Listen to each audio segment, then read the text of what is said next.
Very simple ಆಗಿ ಹೇಳೋದಾದ್ರೆ ಕಷ್ಟಕಾಲಕ್ಕಾಗತ್ತೆ ಚಿನ್ನ 100 ರೂಪಾಯಿ ಬೆಲೆ ಬಾಳೋ ಚಿನ್ನ ನನ್ನ ಹತ್ರ ಇದೆ, ನನಗೊಂದು 100 ರೂಪಾಯಿನೇ ಬೇಕು ಅಥವಾ 90 ರೂಪಾಯಿಗೆ ಅಗತ್ಯ ಇದೆ ಅಂದಾಗ ನೀವು ತಗೊಂಡೋಗಿ ಗಿರ್ವಿ ಇಟ್ರೆ ಅಥವಾ ಚಿನ್ನವನ್ನ ಅಡ ಇಟ್ರೆ ಮರ್ಜ್ ಮಾಡಿದ್ರೆ ನಮಗೆ ಅಷ್ಟೊಂದು ಅಮೌಂಟ್ ಸಿಗಲ್ಲ, ಕಡಿಮೆ ಆಗುತ್ತೆ.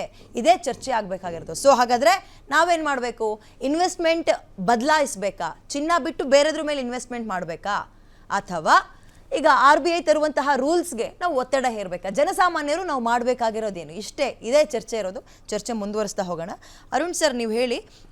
ಈಗ ನನ್ನ ಪ್ರಶ್ನೆ, ಹಳೆ ರೂಲ್ಸ್ಗೆ ನಾವು ಹೋಗ್ತೀವಿ ಅನ್ನೋದು, ಅನಿಲ್ ಅವ್ರಿಗೂ ಕೂಡ ಅದನ್ನೇ ಕೇಳಿದೆ. ಹಳೆ ರೂಲ್ಸ್ಗೆ ನಾವು ವಾಪಸ್ ಹೋಗ್ತೀವಿ, ಚಿನ್ನದಕ್ಕೆ ಸಿಗೋ ದುಡ್ಡು ಕಡಿಮೆ ಆಗುತ್ತೆ ಅಂದರೆ ನಾವು ಇನ್ವೆಸ್ಟ್ ಮಾಡಬೇಕಾ ಅಥವಾ ಬೇಡವಾ ಚಿನ್ನದ ಮೇಲೆ? ನೋಡಿ, ರೈಟ್ ಟೈಮಾ ನಾಟ್ ರೈಟ್ ಟೈಮಾ? ಇದರಲ್ಲಿ ಇವಾಗ ಎರಡು ಅಂಶ ನಾನು ನಿಮ್ಗೊಂದು ಹೇಳ್ತೀನಿ. ಒಂದು ಬಂದು ಇವಾಗ ಗೋಲ್ಡ್ ವ್ಯಾಲ್ಯೂಯೇಷನ್ ಬಂದು 22 ಕ್ಯಾರೆಟ್ ಗೋಲ್ಡ್ದು ರೇಟ್ ತಗೊಳ್ತಾರೆ. ಅದು ಯಾವುದೇನಂದರೆ Indian bullion and jewellers association.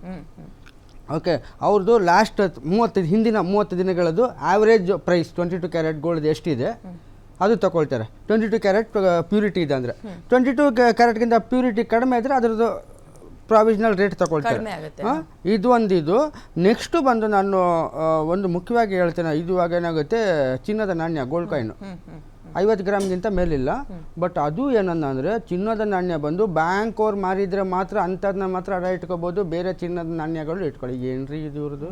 ಹಂಗಂದರೆ ಎಲ್ಲ ಬ್ಯಾಂಕ್ ಅವ್ರದ್ದು ಮಾತ್ರ ಅದೇ ನಮ್ಮ ಕಾರು ಮೋಟರ್ ಸೈಕಲಲ್ಲಿ ಪಾರ್ಟ್ ಅಂತಾರೆ, ಶೋರೂಮಿಂದ ಬಂದಿರೋ ಅಲ್ಲಿ ಫ್ಯಾಕ್ಟ್ರಿಯಲ್ಲಿ ಮ್ಯಾನುಫ್ಯಾಕ್ಚರ್ ಆಗಿರೋದು, ಬ್ರ್ಯಾಂಡೆಡ್ ಬ್ಯಾಂಕ್ ಅವ್ರದ್ದು ಮಾತ್ರ ಅಂತೆ, ಬೇರೆ ಯಾವ್ದಾರ ನಾಣ್ಯಗಳಿದ್ರೆ ತಗೊಳ್ಳಲ್ಲ ಅಂತೆ. ಏನ್ರಿ ಇದು? What are they exactly want to do?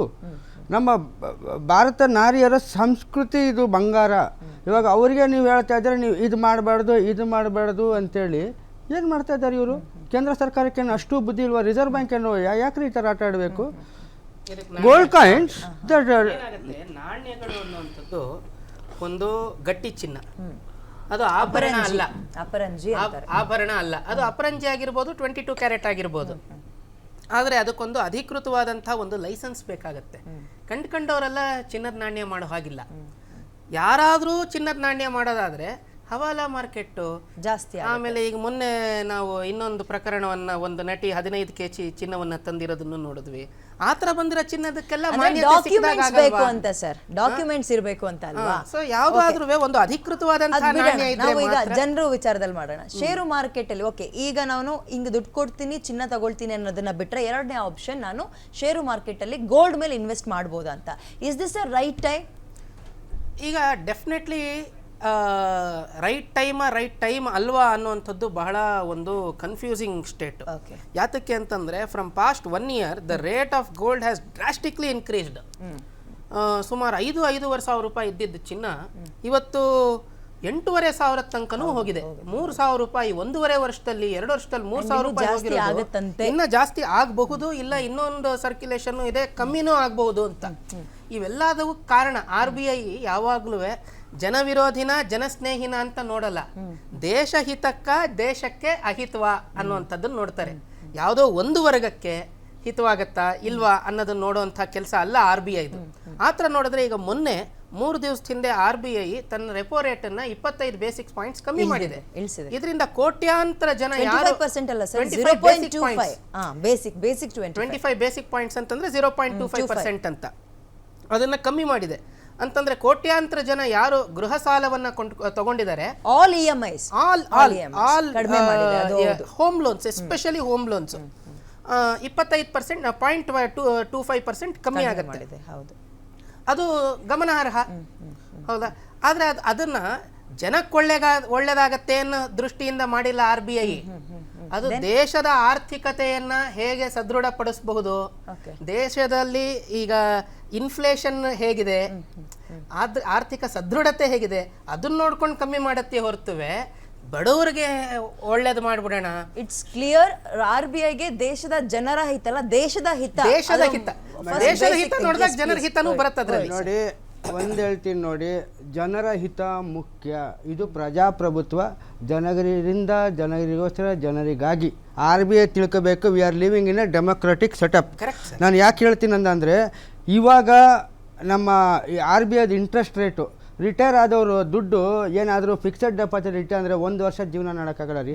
ನಮ್ಮ ತಂದೆ ತೀರೋದಾಗ 1990 ಓಕೆ, ಆ ದುಡ್ಡನ್ನ ನಮ್ಮ ತಾಯಿ ಬಂದು mutual funds, unit trust of India ಮತ್ತು ಸುಂದರಂ ಫೈನಾನ್ಸಲ್ಲಿ ಇಟ್ಟಿದ್ರು. 15% 18% 22% ಇಂಟ್ರೆಸ್ಟ್ ಬರ್ತಾಯಿತ್ತು. ನನಗೆ ಕಾಲೇಜಲ್ಲಿ ಪಾಕೆಟ್ ಮನಿ 1990 ಅಂದರೆ ಎಷ್ಟಾಯ್ತು, 35 ವರ್ಷದಿಂದ 70 ರೂಪಾಯಿ ಕೊಡ್ತಾಯಿದ್ರು ನಮ್ಮ ತಾಯಿ. ಬಹಳ ಶ್ರೀಮಂತರು. 70 ರೂಪಾಯಿ ಪಾಕೆಟ್ ಮನಿ ಆ ಕಾಲಕ್ಕೆ ಕೊಡ್ತಾ ಇದ್ರು ಅಂತಂದ್ರೆ ಇವರು ಆಗರ್ಭ ಶ್ರೀಮಂತರು ಅಂತ. ಅದ್ರ ಬಗ್ಗೆ ನಾವು ಮಾತಾಡೋದು ಬೇಡ. ಇಲ್ಲ, ಯಾಕಂದ್ರೆ ಇಂಟ್ರೆಸ್ಟ್ ರೇಟು ಅಷ್ಟು ಚೆನ್ನಾಗಿತ್ತು ಮೇಡಮ್. ಇಲ್ಲ FD ಇವಾಗ ಏನಾಗಿದೆ ಪರ್ಸೆಂಟೇಜು, ಈಗ FD ಇಡ್ತೀವಿ ಅಂದ್ರೆ ದಡ್ರು ಸರ್. ಇವಾಗ ನನ್ನ ಹತ್ರ ಒಂದು 23 ಲಕ್ಷ ಇತ್ತು ಅಂದ್ರೆ ಅವಾಗ FD ರೇಟ್ ಅಲ್ಲಿ ಜೀವನ ಮಾಡ್ಬಿಡ್ಬೋದಿತ್ತು. ದೇಶದ ಬಗ್ಗೆ ಆರ್ಥಿಕತೆ ದೇಶದ ತಾವು ಇವ್ರೊಂದು ಮಾತು ಹೇಳಿದ್ರು, ಸಾಮಾನ್ಯ ಜನತೆ ಸಾಮಾನ್ಯ ವರ್ಗದವ್ರನ್ನ ತಲೆಯಲ್ಲಿ ಇಟ್ಕೊಂಡು ಕೆಲಸ ಮಾಡಬೇಕು. ದೇಶ ಬೇಕು, ದೇಶ ಇಂಪ್ರೂವ್ಮೆಂಟ್ ಆಗಲಿ, ದೇಶಕ್ಕೆ ಒಳ್ಳೇದಾಗಲಿ ಬೇಕು. ಬಟ್ ಸಾಮಾನ್ಯ ಜನತೆ ಪರಿಸ್ಥಿತಿ ಏನು ಮಾಡೋದು? ಇವರೆಲ್ಲೋ ಕುತ್ಕೊಂಡು ಆದೇಶ ಮಾಡಿ ಏನೋ ಮಾಡಿದ್ರೆ ಆಗಲ್ಲ.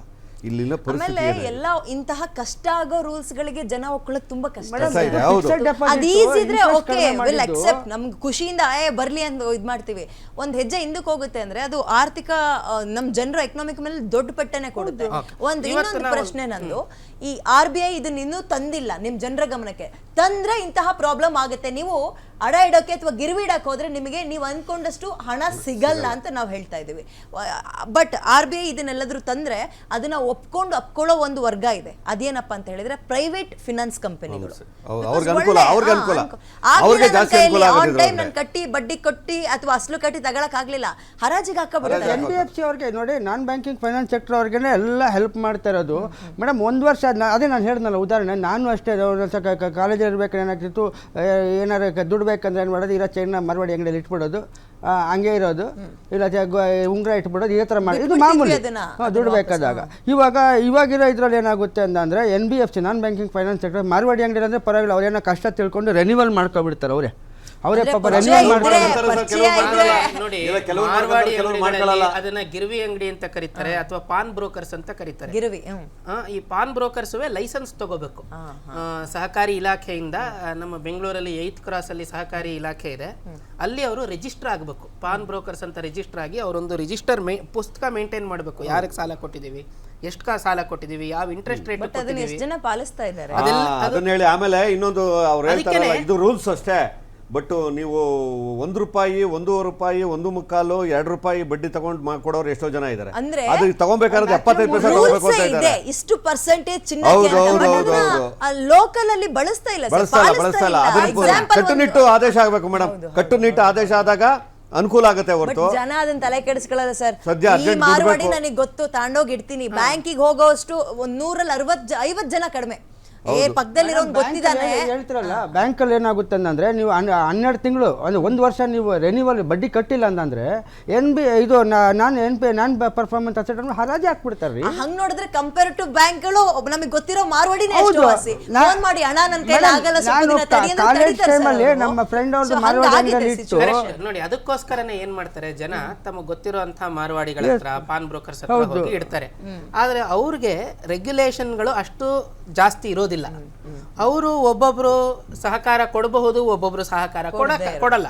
ಸಹಕಾರ ಕೊಟ್ಟಾಗ ಇವ್ರಿಗೆ ಓಕೆ, ಸಹಕಾರ ಕೊಡದೇ ಇದ್ದಾಗ ಇಲ್ಲ ಓಕೆ ಅಲ್ಲ ಅಂತಂದ್ರೆ ಅದು ಹೇಗಾಗತ್ತೆ? ಹೌದು, ನಾವು ನಡೆಯೋದೇ ಹಂಗೆ. ಬೆಲೆ ಏರಿಕೆ ಇದ್ದಾಗ ನಾವು ಪ್ರೊಟೆಸ್ಟ್ ಮಾಡ್ತೀವಿ ಸರ್, ಕಡಿಮೆ ಆದಾಗ ಖುಷಿ ಪಡ್ತೀವಿ. ಜನ ಅಲ್ಲ, ಅದು